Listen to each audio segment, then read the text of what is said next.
Vai tu zini, kāpēc kad netiek ārā no spaiņa?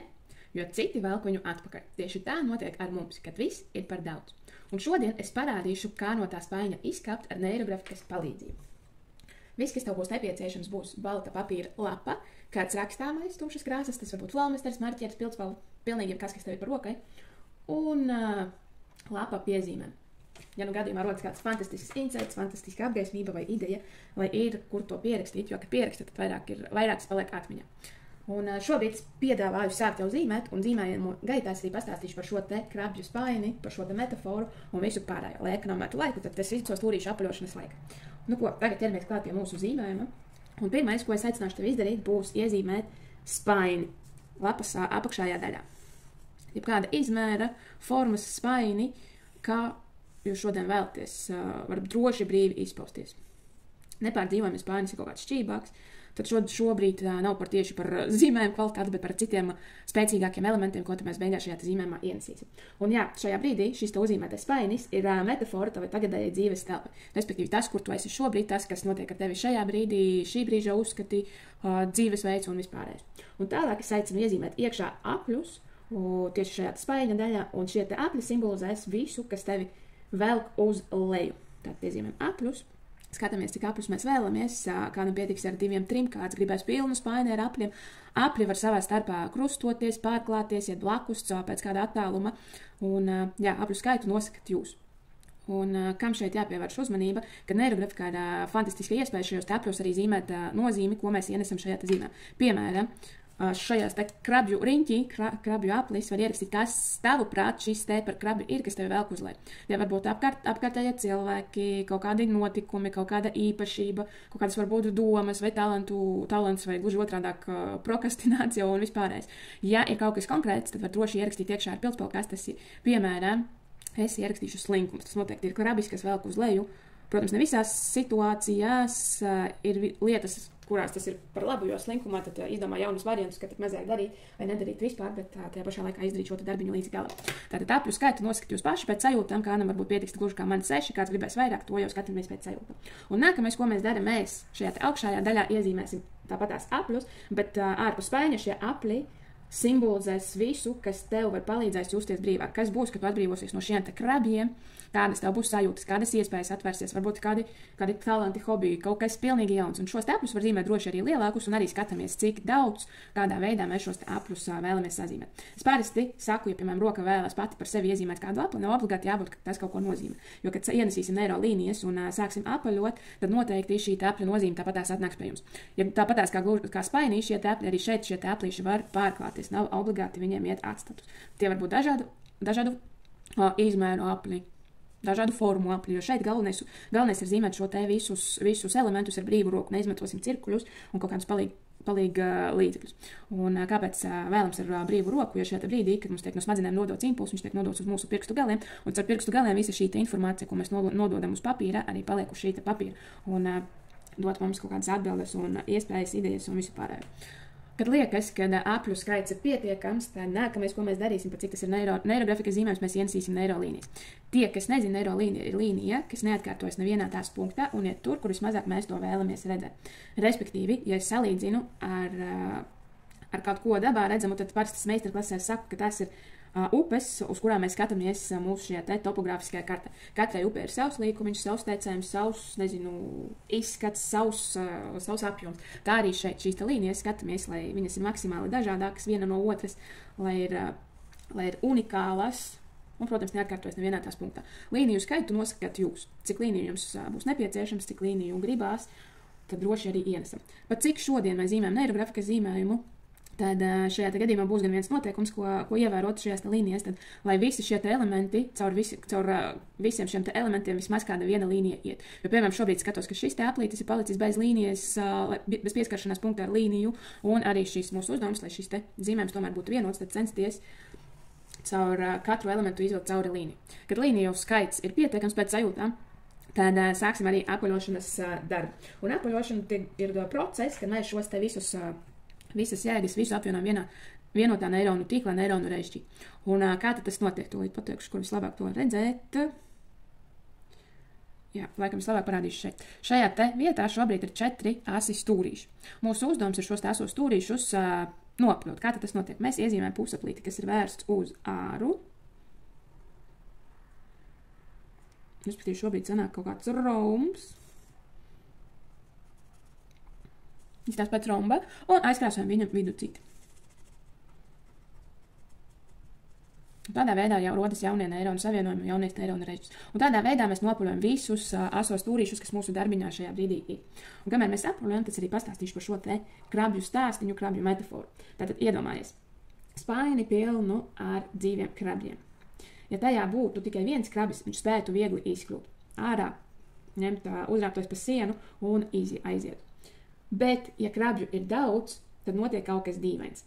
Tiklīdz kāds krabis mēģina tikt ārā, pārējie viņu ar spīlēm ieķer un velk atpakaļ. Bet ne jau tāpēc, ka viņi ir ļauni, viņi vienkārši reaģē instinktīvi, saglabājot šo te ierasto kārtību.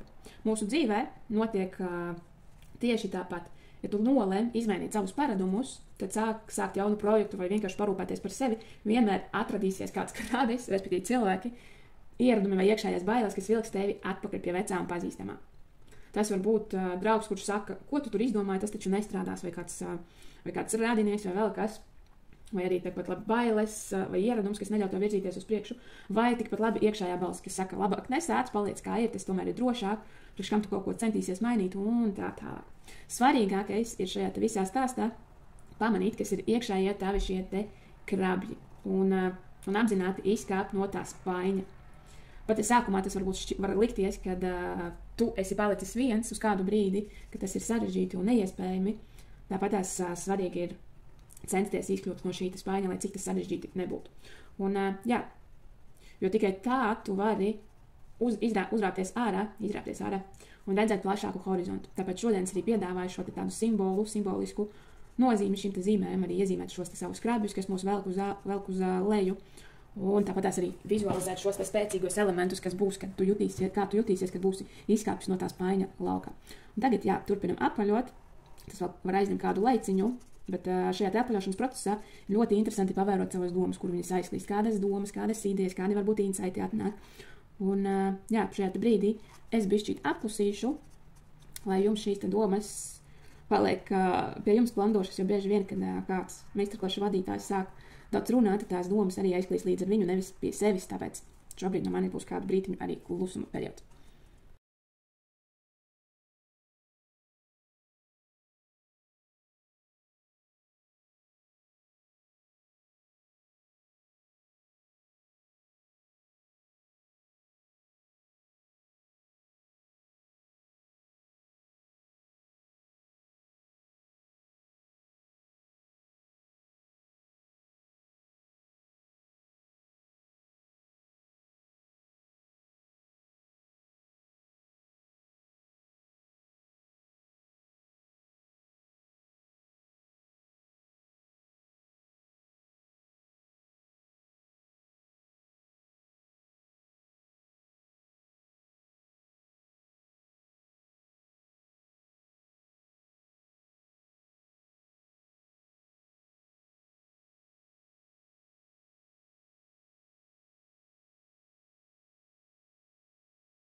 Kad noapaļots ir pabeigts, tad nākamais, ko mēs darām, mēs zīmējumā ienesam krāsnes.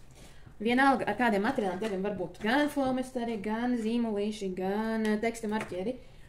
Skatieties, kas jums ir ērtāks, kas jums patīk, tad ienesam krāsu arī zīmējumā. Šeit viens no tādiem mazajiem mini noteikumiem, kad ar vienu krāsiņu vēlams vismaz 3 blakus esoši krāsu laukumi. Kā tad tas izpaužas? Piemēram, man šobrīd ir zaļais flomasters paņemts, un es vēlos šo te aizkrāsot zaļu. Respektīvi, tad blakus man ir jāizkrāso tā, lai vismaz 3 krāsu laukumiņu būtu zaļā krāsā. Reku viens aplīts, tā arī sanāk. Un pārējais, tas ir jūsu brīva vaļa. Kādā krāsā, kur kāda krāsa, tas jau pēc izvēles. Lai pamostās jūsu iekšējais mākslinieks, un beidzot viņam ir brīva vaļa izpausties. Un tādā veidā mēs iezīmējam, sakrāsojam visu šo te mūsu darbiņu.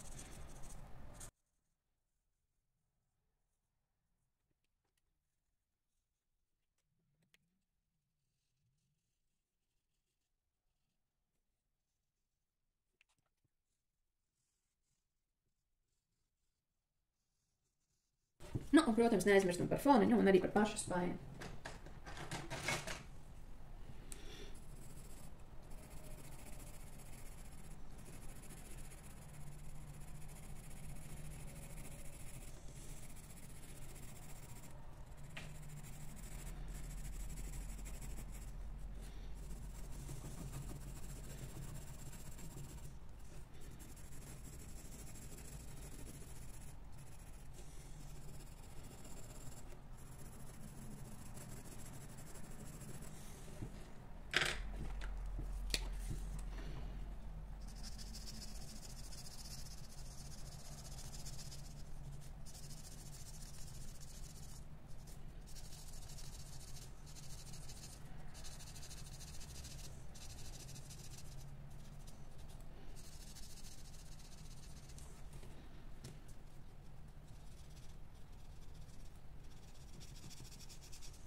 Un tad viens tāds zīmīgs uzdevums pēc brīvas izvēles ir iezīmēt, nofiksēt kādu figūru, kas liekas jūsu tēmā, jūsu krabīšu vilkšanas tēmā nozīmīga figūra.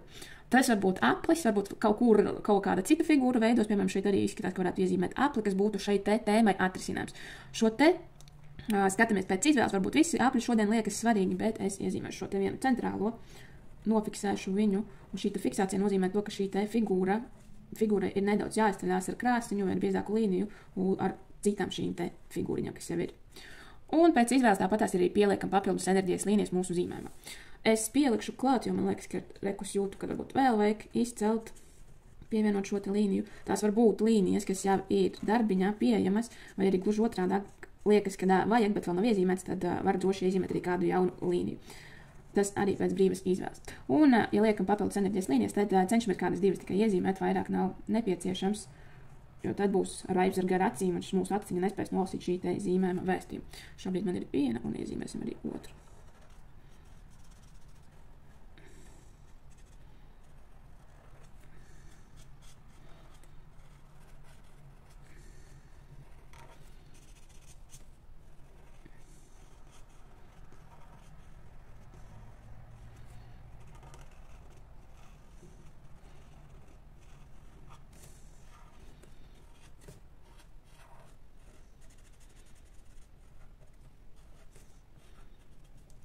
Un, principā, mūsu darbiņš tad ir arī paveikts.